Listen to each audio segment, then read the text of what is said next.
My name is. I am founder and chairman of Institute of Foreign Relations based in Pristina. I'm very much honored to be your co-host today.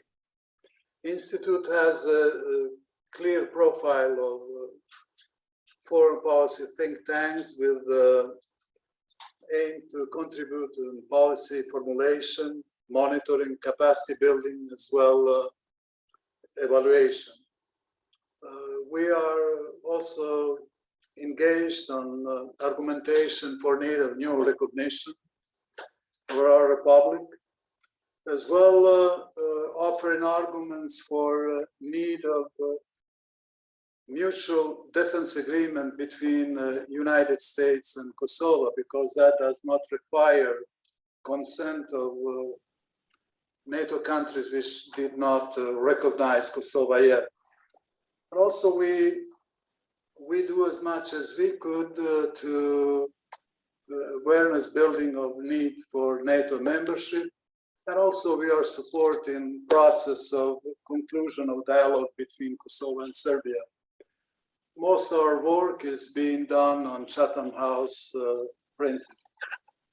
During my recent meeting with David in New York, we spoke about modalities of our cooperation, and also we really shared concern about tragic, unprovoked Russian aggression in Ukraine and its possible implication in Kosovo. Let me say that Kosovo is united in its condemnation on unprovoked Russian aggression in Ukraine. We are committed to living in peace inside as well with our neighbors. We firmly oppose attempts to disruption of our way of life and democratic processes. Despite difficulties, Kosovo continues to be a successful story. And of course, we have our hiccups, but course is kept. I would like to really praise civility of our society. Russian aggression in Ukraine has opened unhealed wounds in Kosovo. Epic waves of Ukrainian refugees embarked on uncertainties remind us of forceful expulsion of half of Kosovo population by Serbian police, paramilitary forces orchestrated by Serbian government and unfortunately applauded by some of Serbian population.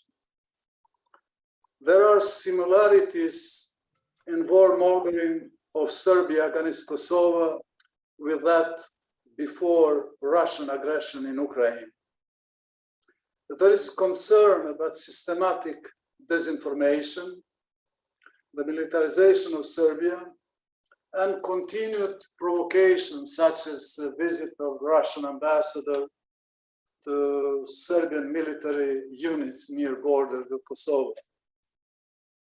People feel insecure, isolated from EU, sabotaged and undermined by Serbia and its allies, with a clear aspiration toward Kosovo territorial integrity. Serbia still keeps Kosovo on its constitution and openly works against Kosovo statehood. There are also similarities between so-called Russian Mir and Serbian war. Russian aggression in Ukraine has demolished standing of never again. Approach trade for peace has proved wrong. Instead, peace has increased appetites for forceful change of current international order. Appeasement of autocrats didn't bring peace. They appear as Democrats in the morning and the afternoon and technocrats and warmongers. Russian aggression in Ukraine, with all its barbaric atrocities, its rapidly unveiling signs of tectonic changes. Let's hope that Europe is waking up and the US is retaking global leadership, and the Western Balkans get integrated as whole in EU and NATO. Partial solutions are call for disaster, and we'll just continue to encourage autocratic forces to speed up different intrusion. Despite enormous uncertainties, I'm confident that Kosovo should continue to be a constructive factor and work with its allies, be a part of solution in concluding dialogue with Serbia on sustainable peace and mutual recognition as contribution to regional stability. Before I ask David to introduce our keynote speaker, let me share with you that there are over 30 years of journey with David Phillips. It started in 1989 when he was at Congressional Human Rights, helping tear up the Iron Curtain and introduce multi-party system in Eastern Europe. He is firm in critics and support, and I proudly recognize him as a friend and as a trusted friend of freedom, not necessary to a particular political party or the government. He supports Kosovo, which he usually calls Kosovo mon amour. Thank you, David, for all the work for Kosovo. Could you please introduce our mutual friend, today's speaker, Mr. Holden Triplett. Thank you. Thank you very much for co-hosting this event with Colombia's Peace Building Program. I remember one of the first meetings that we did together, we were lobbying for a UN Human Rights Commission resolution on Kosovo. We went to see the Russian ambassador in Geneva. And after you and the delegation presented your concerns, he smiled and said, if you're going to get raped, lie back and enjoy it. That's when I knew how deeply rooted Russia's antagonism was to Kosovo. 1990s was a period of weakness for Russia, economically, diplomatically, and militarily. But let's remember that on the 12th of June in 1999, NATO ground forces entered Kosovo from Macedonia. They went to the airport and they found 200 Russian troops had been deployed there from Bosnia against the deployment protocol. There were Ilyushin transport planes in the air, delivering more troops and equipment. General Clark quickly understood the significance of this challenge and arranged with Hungarian, Romanian, and Ukrainian governments to block their airspace to the Russian transports. The recent events in Ukraine are a nightmare, but they could potentially represent the tip of the iceberg. We've seen recent threats by Russia towards Finland and Sweden, which expressed their interest in joining NATO. We know that Kosovo is seeking a membership action plan and to accelerate its NATO membership. So we live in an extremely volatile time where countries that are democratic and freedom-loving need to combine their interests and work together, which is why it's so important that we have this discussion today to better understand what's happening in the region and the risks to Kosovo from the events in Ukraine. To discuss this with us, we have a superb speaker in Mr. Holden Triplett. Holden is the founder of Trenchcoat Advisors. He's recently concluded some field research in Kosovo. He was formerly the National Security Council Director for Counterintelligence. He also served at the US Embassy in Moscow, in Beijing as a legal attaché. He's the FBI faculty chair at the National Intelligence University. Someone who has decades of experience and wisdom to share with us. We're very grateful to you, Holden, for joining today's program. Now, Holden Triplett, the floor is yours.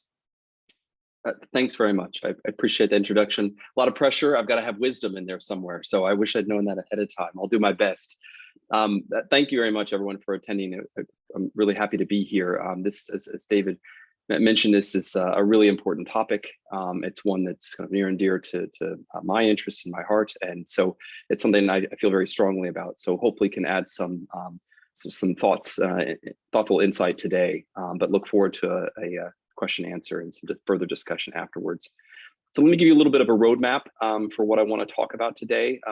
The first thing I want to do is to kind of give a little bit of an understanding of the world context, especially after the Ukraine invasion. What's changed? What does it look like now? And how is that likely to be important to our discussion? Give a little bit of explaining the Balkan context. There's a lot more expertise in here on the history and of what's going on in there, but I do want to just hit the, that's not me. So I want to hit the highlights I think that are important for understanding what is potentially going to happen in the Balkans and Kosovo specifically. And then I'm going to hit three main lessons that I see for Kosovo that you can draw from the current crisis in Ukraine. All right, so let's start with understanding the world context. I think there's some big trends going on right now. The first is essentially the previously unthinkable is now possible.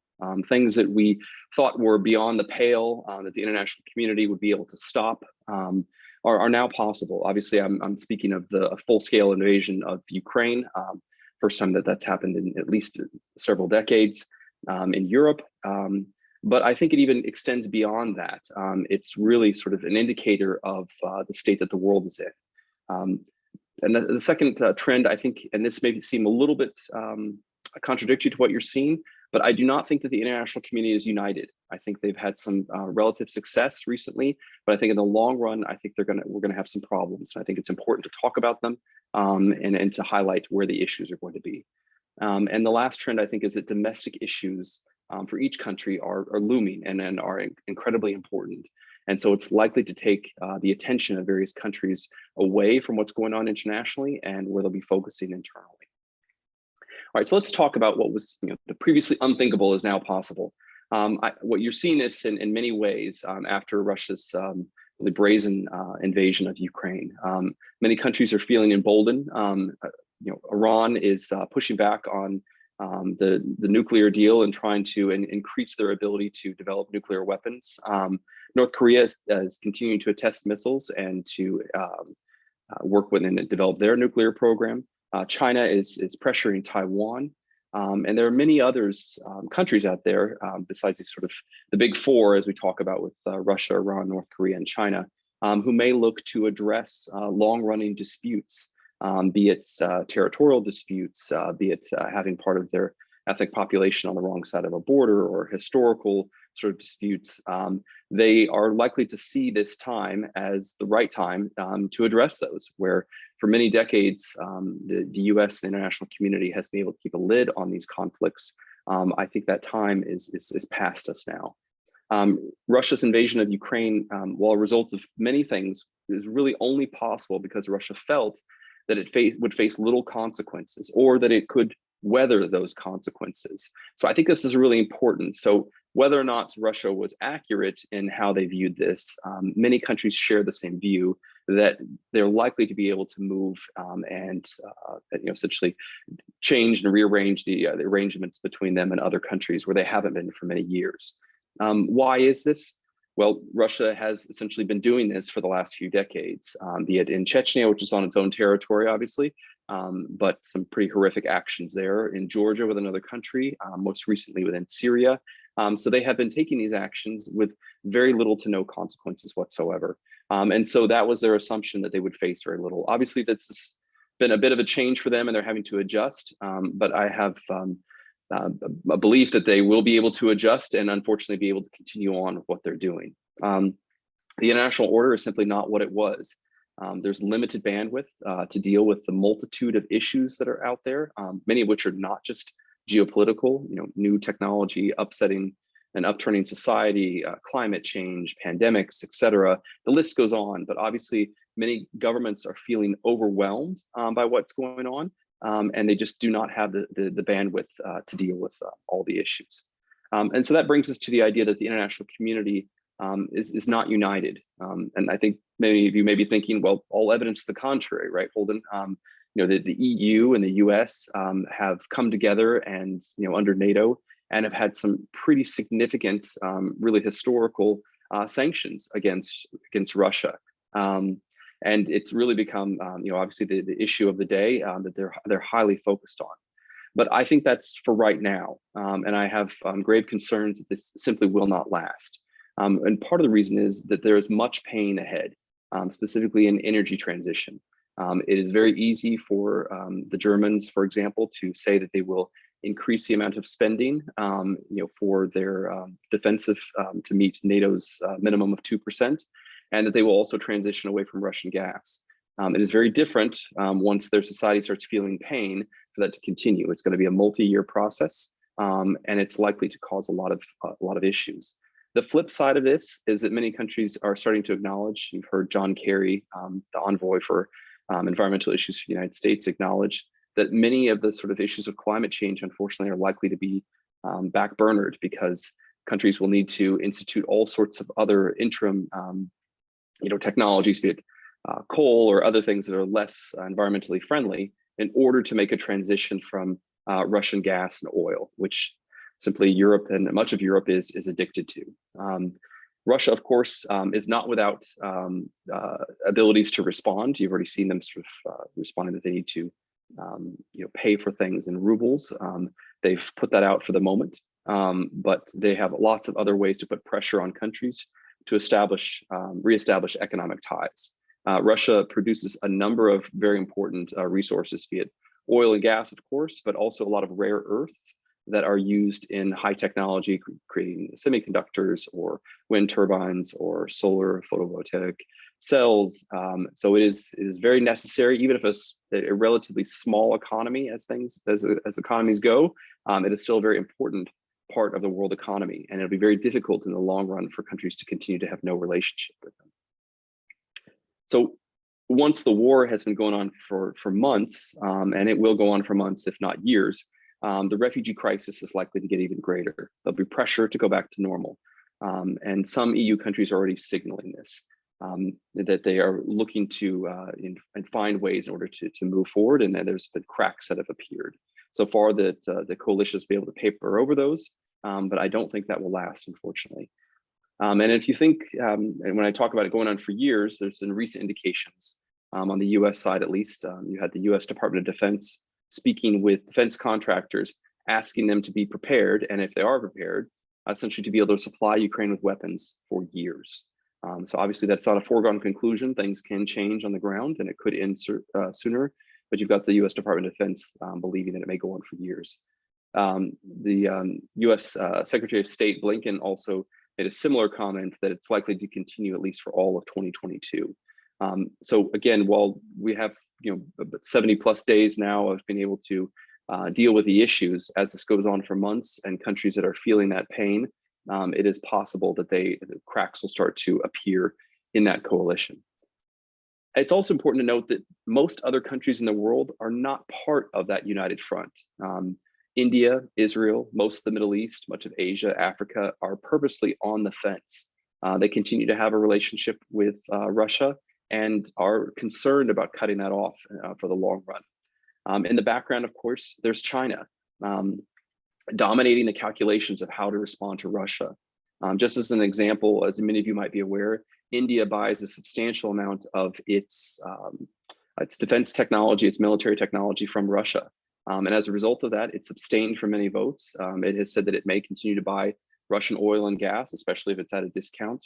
And they have been reluctant to put pressure on Russia in many ways. In recent days, there's been a few sort of deals that have been unworked from between Russia and India, but don't be fooled, those are just sort of minor around the edges sorts of changes.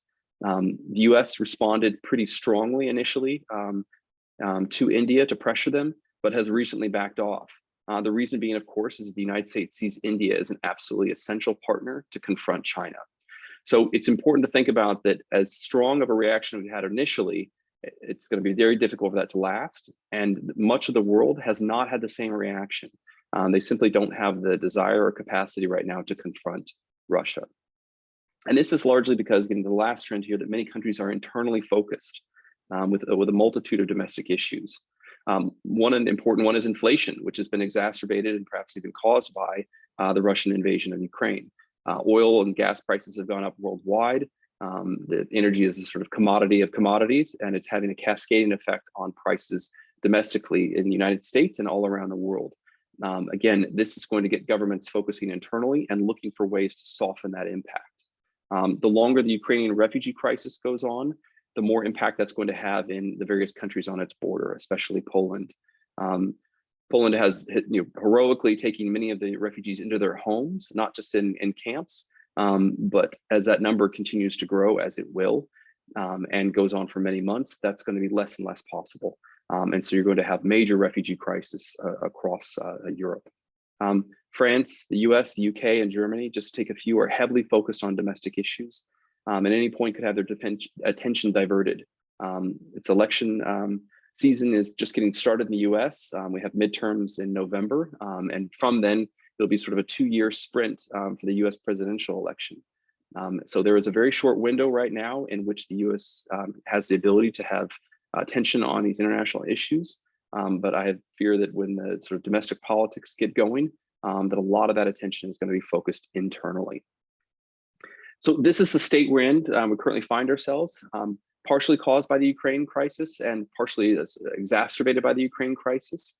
But I think it's important to understand the context of this. So turning now to Kosovo and the Balkans specifically, let me just note a little things where things were before the Ukraine crisis. So there was increasing cooperation and coordination between Russia and Serbia. Serbia was essentially learning and then employing the Russian playbook of disinformation, creating false crises to heighten tension, and then increasing pressure on civil society. Putin is an opportunist. He is not a master strategist, and he was essentially teaching Vučić how to create potential opportunities to upset the current dynamic between Serbia and Kosovo, which could give opportunities to realign the order. I'm sure many of you are aware there were already several manufactured crises, the license plate dispute, the incendiary Russian trains sent to northern Kosovo. Both were used to test the responses of the Kosovo authorities and that of the international community to see how much interest and how much pushback there was. Russia is increasingly active in Serbia and in the Balkans in general. There's a not so secret intelligence outpost in Niš that the Russians are very active from. And of course, the Russians have been generating crises in Montenegro, North Macedonia, and Bosnia.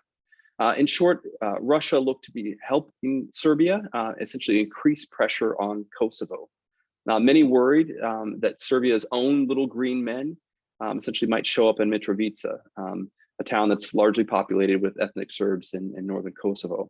In an analogous to Russian gray zone activities in Crimea and Donbass in Ukraine in 2014. As many of you might remember, many years ago, when the first invasion of Ukraine, there were Russian military who showed up without insignias, without any affiliation, who essentially just said they were local compatriots who felt strongly about the issues. So there was a lot of concern that Serbia would employ similar tactics. In fact, that's how most people thought the Ukraine crisis would likely unfold this time, that it would be cyber attacks mixed with gray zone activities rather than a full-scale invasion. So again, this gets back to the point I made earlier of many things that I think a lot of us thought were off the table could be potentially back on the table now. And I think we should be considering all sorts of options that were untenable before this. So with that, let's talk a little bit of a review of the parallels with Ukraine. And then we'll talk about some of the important differences that exist. Kosovo is claimed as Serb territory in much the same way that Ukraine, or at least part of Ukraine, was claimed by Russia. Russian rhetoric that Ukraine is not a nation and that there is no such thing as Ukrainian people is similar to the idea that Serbia pushes that Kosovo is not a real nation and that the land is Serbian, at least historically speaking, from a Serbian perspective. The minority Serbian population in the north of Kosovo tracks with Russian-speaking population in the east and southeast of Ukraine. Both populations can sometimes feel outside their true nation as an accident of history after a disintegrated state. There are similar parallel societal structures that exist in Ukraine's breakaway republics of Donetsk and Luhansk, as there are in northern Kosovo. So there are a number of similarities which could allow for similar types of tactics to be employed. But there are also some important differences for Ukraine, some of which are positive for Kosovo integrity, I believe, and some of which may not be so positive. One, KFOR, the Kosovo force, largely made up of NATO troops, continues to operate in Kosovo. So while Kosovo is not currently a part of NATO, as Ukraine wasn't, there are already essentially NATO troops in Kosovo. And this likely means that NATO would defend Kosovo as part of NATO territory. This would certainly dissuade, I think, anyone from having a large-scale invasion to all of Kosovo. Again, nothing is off the table, I think, is kind of the theme to hit home here. But this is very different from the situation in Ukraine. I think largely bodes positive for Kosovo. And while the EU and US would prefer to have Serbia integrated within the European community, it's obviously much less economically critical to the region. Europe, as I said before, is addicted to Russian oil and gas. Russian oligarchs have strong ties to the financial industry throughout Europe. Serbia has fewer resources and essentially mainly attempts to sell its loyalty to either the EU, the US, Russia, or possibly China, rather than exporting those resources. So they have fewer levers to pull in this circumstance, which would make a confrontation of Serbia easier for NATO and countries. On the negative side for Kosovo integration in terms of the differences, I think it's important to note that Serbia has two large benefactors, obviously, Russia and China, who do not want Kosovo to continue to exist as a separate nation. For various historical reasons, so it's beyond the scope of today, be it the former Soviet republics within not just Ukraine, but be it Belarus, the Baltics, the Transcaucasian republics around Russia, Taiwan for China. There are a number of sort of sovereignty issues that Russia and China are very, very sensitive to and want to ensure that the model of Kosovo is not one that survives. And so as a result of that, damaging the US-led world order that helped Kosovo fight for its independence and set up its independence is an incredibly important priority for both Russia and China. So targeting Kosovo's sovereignty accomplishes many of the goals of undermining that US order that China and Russia are looking to do. Post-Ukraine, as I mentioned, there may also just be general fatigue within the international community to strongly support Kosovo. EU leaders may pressure Kosovo to essentially cut deals to avoid another conflict on Europe's territory. There may be little appetite to take strong stance against Serbian actions if they feel a compromise would push off a conflict into the future. And so while this may seem, obviously a horrible prospect for many on this call, I think it's an important one for people to understand that the EU is likely to feel pressure to do this rather than take on another conflict at the same time that Ukraine is going on. So that brings to the last piece here of what the lessons for Kosovo. And I see largely three main lessons that I hope Kosovo would consider in order to defend itself in kind of this new world that we're in now, which is much more chaotic, much more unpredictable. The first one is to own the information environment. As it's become incredibly clear, one of the most successful operations of the Ukrainians against the Russians has been to push back and to own the information environment. Kosovo needs to decide who the audience is. You can't talk to everyone. There's obviously the domestic side to this, ethnic Albanians, of course, ethnic Serbs, other ethnicities. They need to think about what that message would be to each of them. Different tools are necessary to resonate with different types of audiences. They needed to talk to the international community, the US and the EU, other Balkan nations who may be similarly situated and worried about Serbian aggression, and possibly even addressing some of that to Russia and China. So it's important for them to think about how to own the information environment, and how to ensure that their messaging to both the domestic and international audiences is well coordinated and thought through. So one of the things that's really become clear as Russia and China and others have continued their disinformation campaigns is that essentially whoever talks first wins. Truth does not always win out. So it's incredibly important for Kosovo to get its truth out first, and to do that in order to sort of win that information space. Transparency is incredibly powerful, and obviously they need the evidence to back up the truth that they're pushing out, but getting that out first and then being able to anticipate what Russia or Serbia might say or might be putting out similarly is really going to be essential. And that kind of brings us to the last piece of this, of addressing and anticipating misinformation. Need to work with international partners, coordinate internally, both with public and private sort of partnerships they should establish to anticipate what will be done. What is Serbia likely to push? What types of narratives? What will Russia be supporting? What will China possibly be supporting? We've seen China parroting a huge amount of Russian disinformation within their own networks here because it serves their purposes. So much of this would be able to anticipate now. You need to think about what those narratives are and start addressing them before the Russians and the Chinese can get out and own the information space. Russians, Chinese, and Serbs can own the information space. The second lesson, I think, is to make yourself indigestible. Make it impossible for someone to incorporate, Kosovar lands. You don't need to defeat Serbia, Russia, and China all at once. Just need to make an invasion too costly for them to consider it or to continue it. Preparing the population for the possibility of long drawn out urban warfare. Understand what types of defensive weapons will be needed, likely small and portable, able to be fired by single soldiers with little to no training. More autonomous and decentralized fighting is likely to prevail.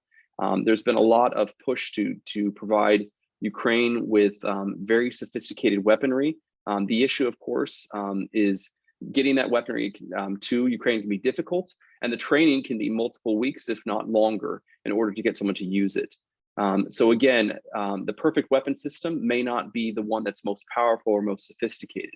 It may be the one that is much easier for individual soldiers to use and to train on very quickly to be able to master. I need to prepare for what happens pre-war, essentially what might be happening right now. Serbia likely operates in concert with Russia an intelligence network within Kosovo. That network is prepping the battlefield to make a battle easier. They're conducting influence operations, psychological warfare against the population and the government, destabilization efforts to make Kosovo government and society appear weak and incompetent. They're weaponizing corruption networks to destroy the population's faith in the government, working closely with organized crime in the region to undermine civil society. Excuse me. So those are the things I think that are really important for Kosovo to focus on in order for them to make it much more difficult and less palatable, and make the Serbs or anyone else for that matter think that any type of full-scale invasion or gray zone activities to take certain eat part, kind of eat in small bites territory within Kosovo or try to undermine it, they think that it's not worth it and it's unlikely to be successful. So deter them from taking those activities by learning the lessons from Ukraine. And the last lesson I think that's very important is to address the ethnic fault lines. If Serbia can't weaponize the minority Serb population, it may be deterred from action. The Baltics may offer some significant guidance. All three of Estonia, Latvia, and Lithuania have had to deal with and contend with fairly large Russian minority populations. And they've done this by addressing the particular needs of that population, competing with Russian state media in Russian to talk about essential information of the various Balkan states. Being open about the intelligence and security activity of Russia in the Baltics, or being open about Serbian and Russian intelligence activity within Kosovo. Estonia even has essentially PSAs, public service announcements, and posters they put out informing the population about potential intelligence activity, making it very real for them to understand that this is not a movie, it's not a TV, this goes on, this is happening, and if you see it, to report it. So to make the population understand that this is there, and offering transparency of government action. Serbia, Russia, China, all operate and draw their strength from operating opaquely, operating in a murky sort of in the shadows. And so the more transparency that the government can offer, the more faith and understanding that I think the population will generally have within the government.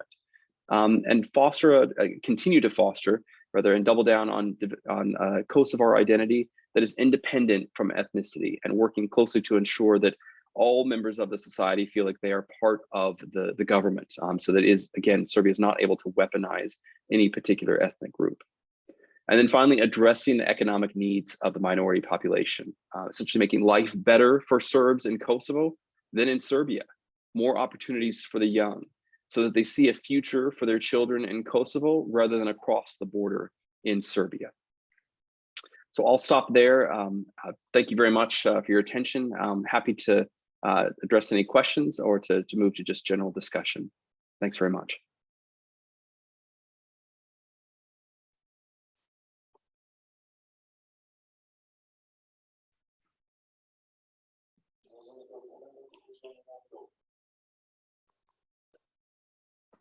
Thank you, Holden.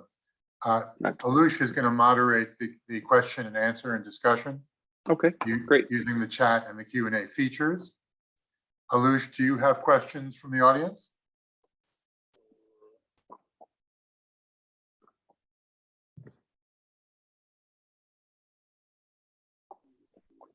No, not yet.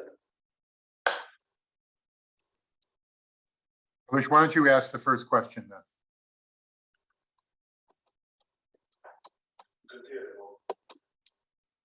Günther? Hello, everybody. Hi. Thanks, Professor, for this excellent presentation. My question is about Finland and Sweden, the NATO membership now.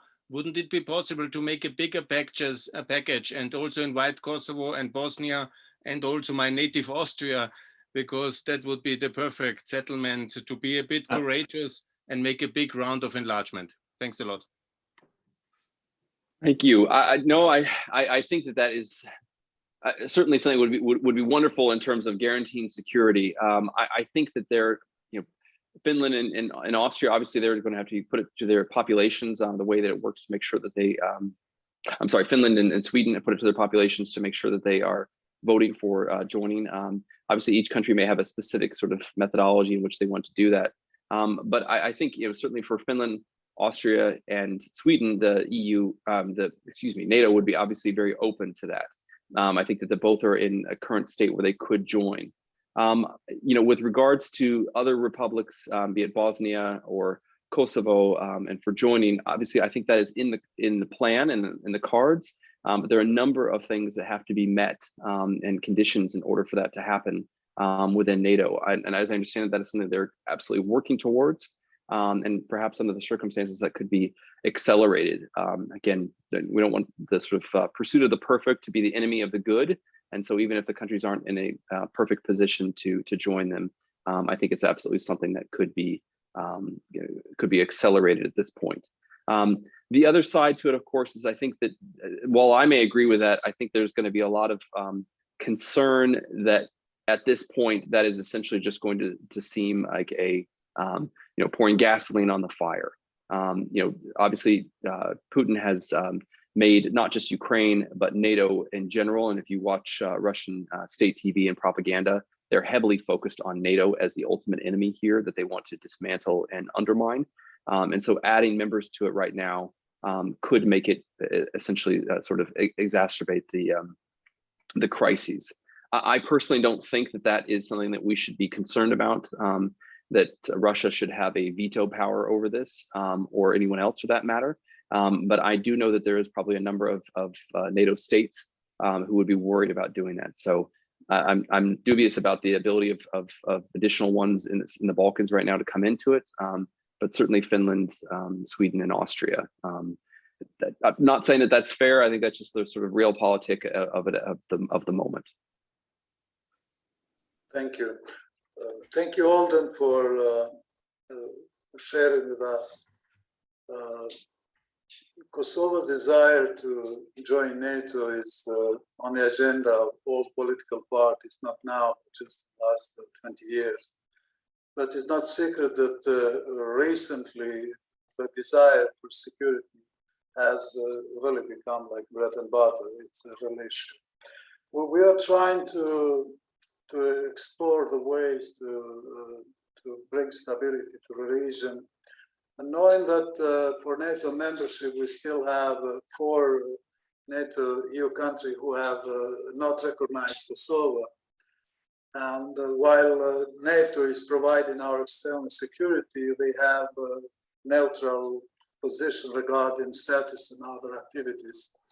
So we are trying to really make the case that mutual defense agreement, which does not require consent of other countries, will be sort of interim until Kosovo fulfilled criteria for NATO membership.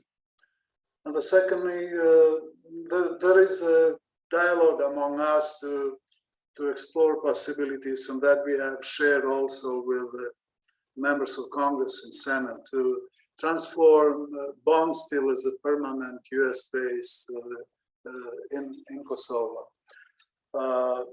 It's a good news that Kosovars are committed to live in peace. And also they are not afraid anymore. They are ready to pay the price of their tested freedom in the last 20 years. So we really need support and encouragement to conclude the dialogue for mutual recognition.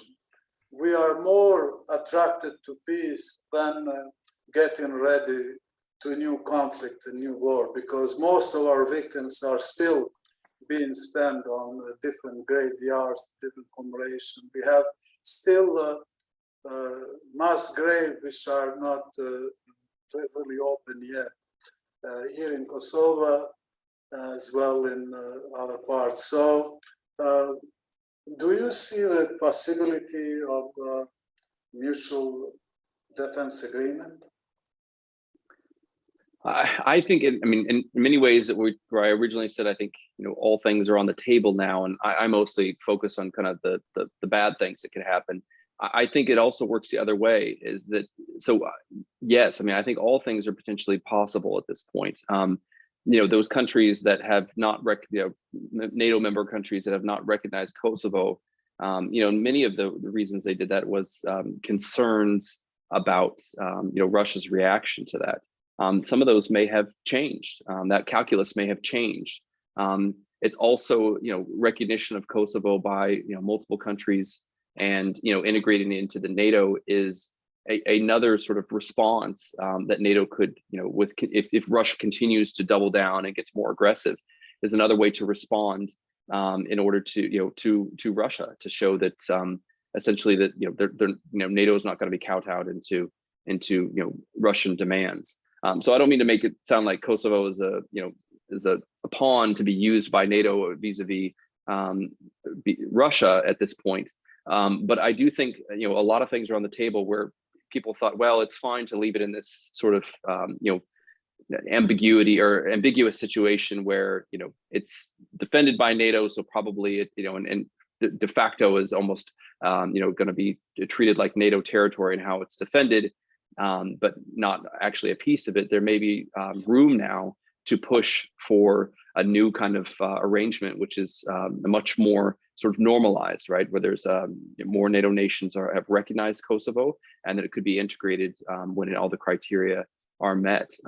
So yes, I mean, I think the changes in the conditions, there's some negative things that can come out of it, but also, as things get knocked down, that allows people to think very creatively about something that wasn't palatable before may be palatable now.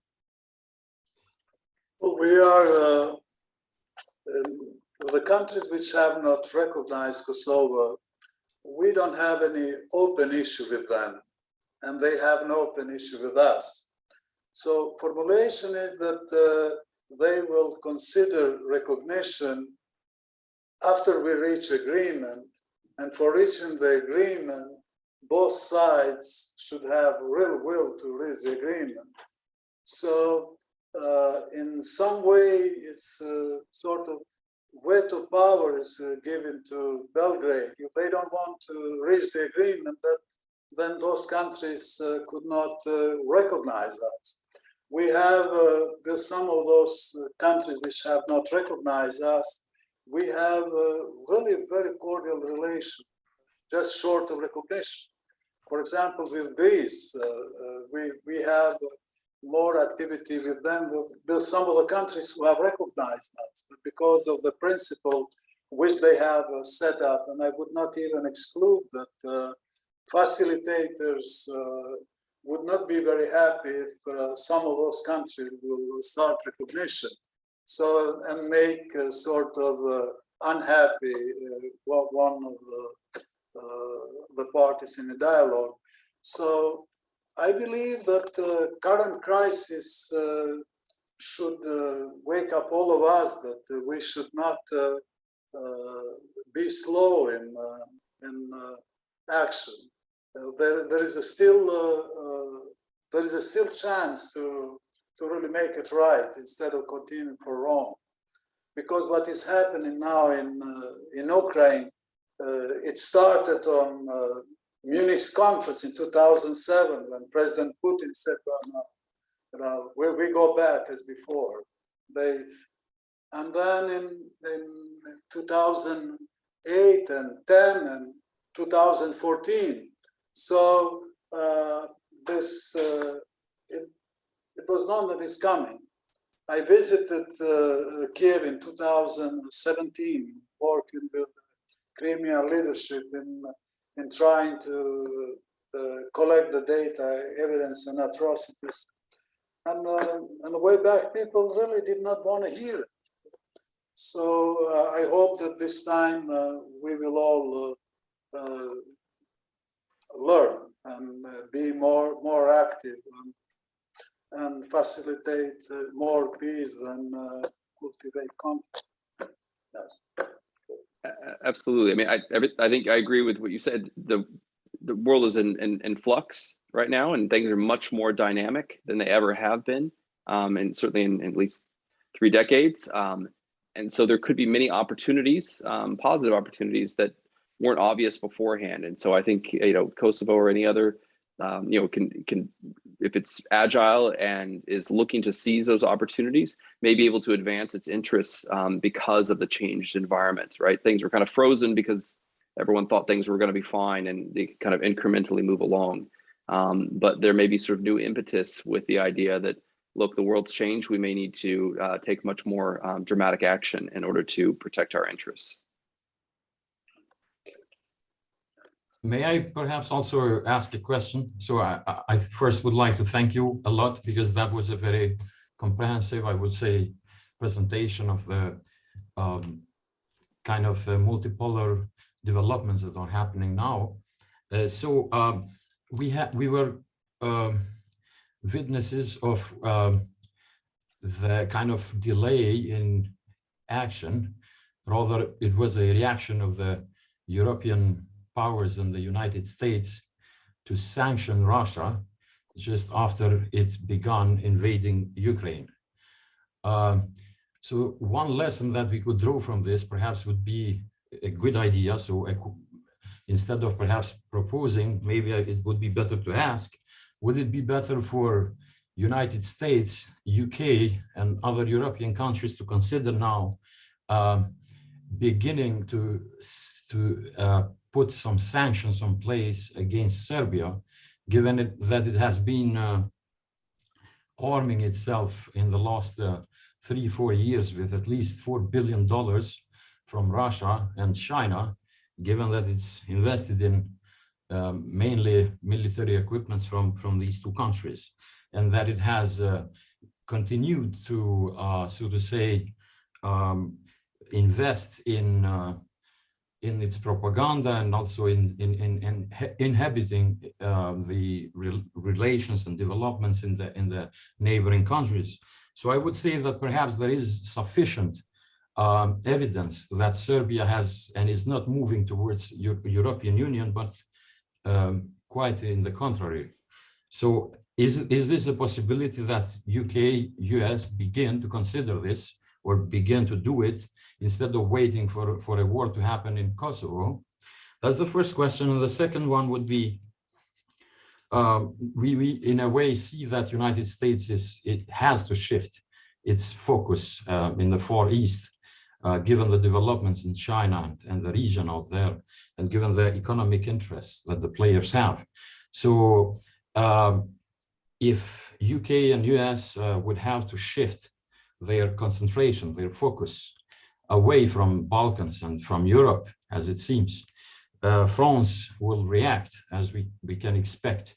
After the elections in France, I personally expect that France will change its kind of rhetoric. In a way, it would be even more neutral towards Russian aggression. So having, and perhaps Germany will work to maintain some sort of status quo in Europe. So as you already mentioned, we might even see that this unity will begin to suffer, so to say. So considering the fact that this might happen, why don't we also have the kind of, or what can we do to have some, to some extent, some equal opportunities to arm our armed forces, because it seems that we are not even able to acquire equipments and trainings and sign deals, just as Serbia is doing with Russia and China. When it comes to Kosovo armed forces, it seems that we have some limits.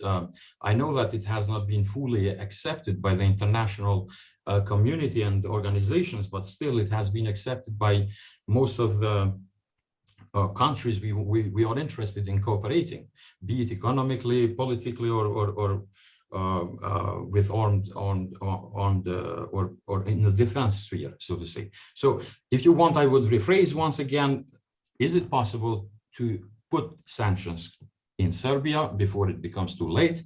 And second, given those shifts in geostrategic sphere, what can Kosovo do to increase its capacities in the armed forces? Thanks a lot.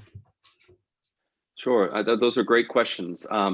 So I think with regards to sanctions, you're absolutely right. I mean, in many ways, what the U.S. and the EU are doing vis-a-vis Russia, and after their actions in Ukraine, in many ways, it's too little, too late.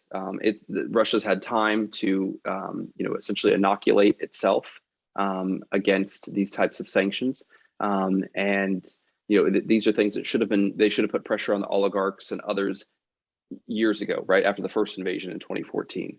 And so unfortunately, there's a lot of catch up right now. And the sanctions that they are putting on are just to address the current issues rather than to persuade behavior in the future.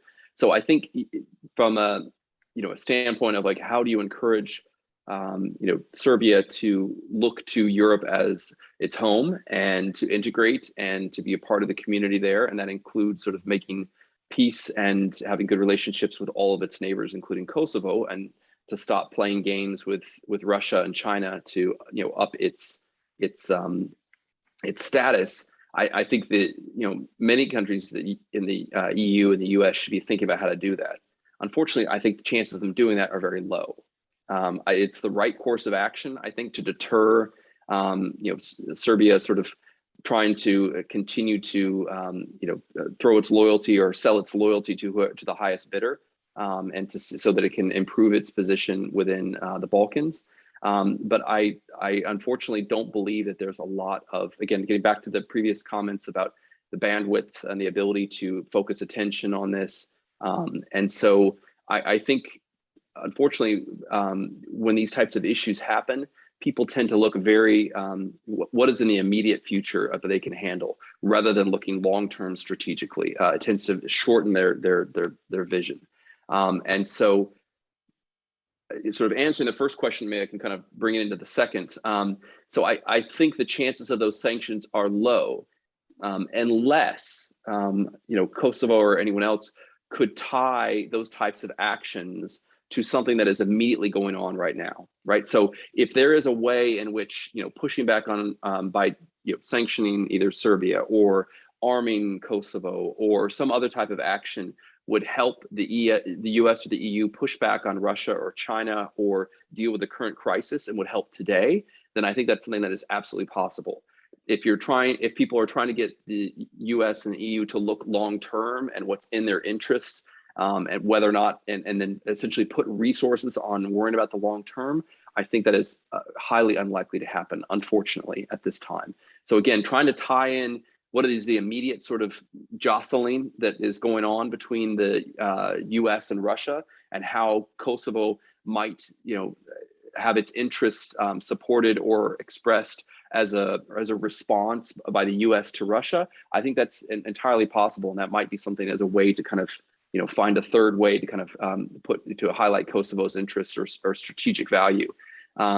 But doing it purely because it's the right thing to do, which it is, I think unfortunately it's just not likely to happen right now. Thank you. Thanks a lot. Well, we are fortunate to have in this call the champions who have been really for decades follow the region, like Professor Dusan Janic and Ambassador Malias and David Phillips. So I will kindly ask Professor Dusan Janic.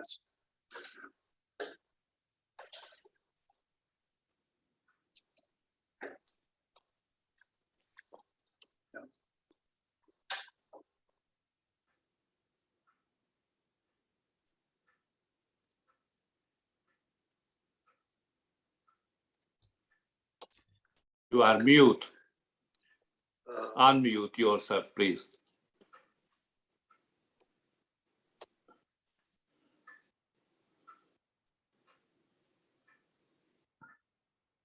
Dusan, Yeah, now it's okay. Okay. Right? Yeah, just following the really good introductory speech, I like to make only a few points, for me really important. The first one, also the Ukraine or crisis, does not matter how we are calling that. It's not only the war in Ukraine, it's not only the war between the Ukraine and Russia, it's something more larger. For many countries, including Serbia, Kosovo, and others, there must be a challenge. The crisis is opportunity, is the good point. Everything is in the hand of the governments and the civic society or actors, how they will manage in the crisis. That's first. The second, if you are now looking in Serbia 2 days, 30 days, we will see really huge changes. I could describe that as some kind of chaos on the crossroad. Government still did not decide in which direction and in which dynamic it will go. But now it's clear for everybody in the public that so-called the alternative, Russia is the alternative. That was the fiction. That was the propaganda imagination. I will give you the first example. That's energy sector. Energy sector in Serbia completely collapsed.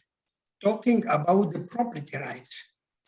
In the end, the public discovered that the Russian companies as owner of the all so-called Serbian companies. And Serbia is pressed, is must to go to energy diversification. And now the people are looking how to manage the issue. The second, we had a really one politics, which was under the strong influence of Russia. Vucic, leading parties, and many actors in the public opinion. Now they're in the confusion, how to react, how they react. Basically, and I will finish with that. Now we have the new opportunity to look for the more creative way on dialogue. Unfortunately, Brazil is not prepared for that. And for that is my last point is read again the paper of David Phillips for 2016. We have to look for the new format for the dialogue if you want to move the story. And finally, the Kosovo normalization, Serbia-Kosovo normalization process could not be solved out of the framework of integration to European Union and NATO. don't be surprised if in the next 2 years, Serbia will join to NATO. But now is the moment for NATO's action, diplomatic and American action, which is still on and which is really good in the last 2-3 weeks. Thank you. That's everything what I wanted to say. Thank you. Fatmir Mediu has a question, and after that we have time for another question. Thank you very much, Alushan. I do appreciate the main speaker and David doing this great conference online. I just came back from the States about 5 days ago. I'm telling you the truth, I found a lot of concern in the Senate and the House, both sides, about the situation in the Balkans and how, the Russian aggression to Ukraine is affecting Balkans. And we have signs, sorry, I missed part of the discussion here, but my question is for Mr. Triplett. One of the main initiative, which is an initiative from Central European countries and also Southeast European countries, is the 3 Cs initiative, which is focused on investment on infrastructure, energy, and technology. So how you see that can affect the Balkans, Kosovo, and other countries in the Balkans, in particular because most of the non-EU Balkan countries are not members of this initiative. When we talk about Black Sea, we talk about Baltic, and we talk about Mediterranean, and we are all part of the Mediterranean Sea. So I wanted to get your opinion on what the step forward that how we can handle this situation to get closer to this initiative. Thanks for the question. No, and I think this is a big problem with a lot of the sort of various initiatives that are in Europe, is that they're not necessarily comprehensive. All the nations that need to be kind of thought about, and the Balkans, unfortunately, tends to be not always prioritized as it should be. Look, I think the problem with this is that it becomes, I think there is a lot of recognition of the volatility of the region, and that Russia and China and Serbia are highly active in the region. But I don't think that there is still the desire to spend resources in order to improve the situation. I'm not saying that's the way it should be, but that's just my perception. Rhetoric is very, talk is cheap. And so to see the action, I think that will take a lot more time. I think that the key to this is tying the fate of the Balkans essentially to the fate of Europe, and that right now essentially it is the sort of soft underbelly of Europe, and that if it can be exploited, if it can be manipulated, it is, and those are easier obviously if the countries are less economically developed, if they have less opportunities. And so by not focusing on them, essentially they are making those countries more vulnerable to outside influence. You obviously have both Russia and China, especially China, who uses investment as a lever to gain influence over countries. So I think, again, there's such a limited capacity for the US and the EU to deal with issues, characterizing the issues of the Balkans or the issues of Kosovo in the context of Russia and China competition with the United States and the EU, I think is essential.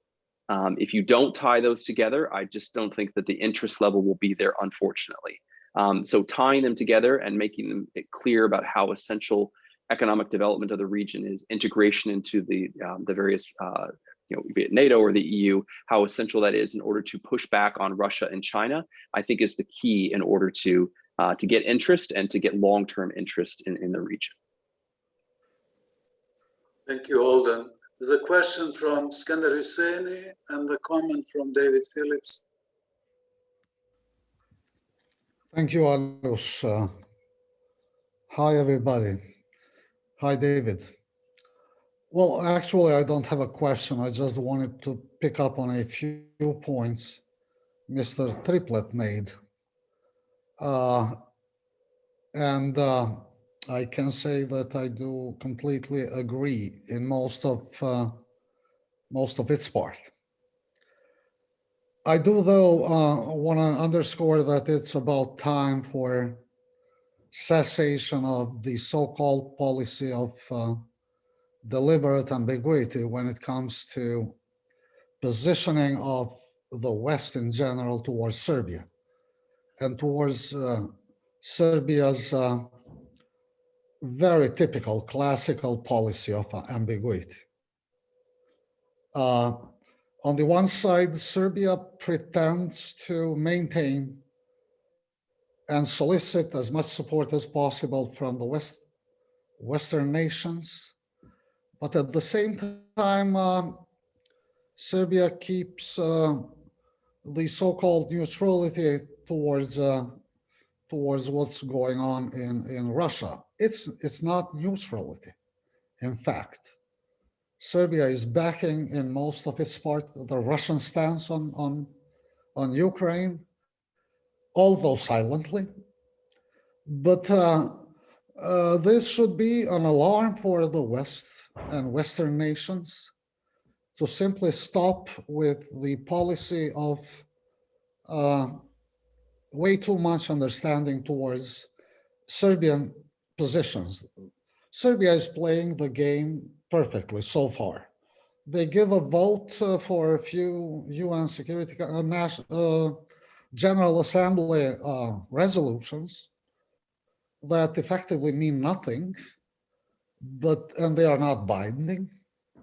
But at the same time, Serbia does hesitate and is not joining the rest of Europe in imposing sanctions on Russia. There are daily flights from Belgrade to Moscow. And at the same time, in fact, Serbia is just waiting for the balance to see where the balance is shifting. So they are in a sort of policy of waiting. And only then they will decide. I agree with Yanis that Serbia may in 2 years say, yes, we want to join NATO. I don't rule that out at all, provided that in the meantime something big will happen that will shift the balance. But I don't think the West can afford to wait for 2 more years on what Serbia is going to do. I'm afraid that may be way too late. So it's about time now to grant membership to NATO, of course, to Sweden and Finland, no doubt, but to any other entity that would require an accelerated membership with NATO. And NATO should cease keeping itself hostage of some sort of over legalistic policy.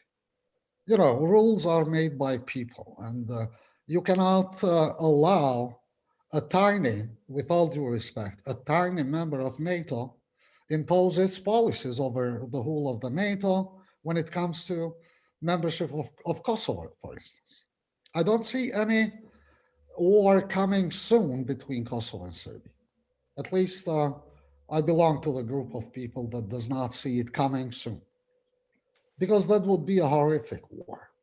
And as I just want to close my comments with by saying that Serbia knows, and I think the world should know, that if there is a conflict, a war breakup between Kosovo and Serbia, it's not a war between Kosovo and Serbia.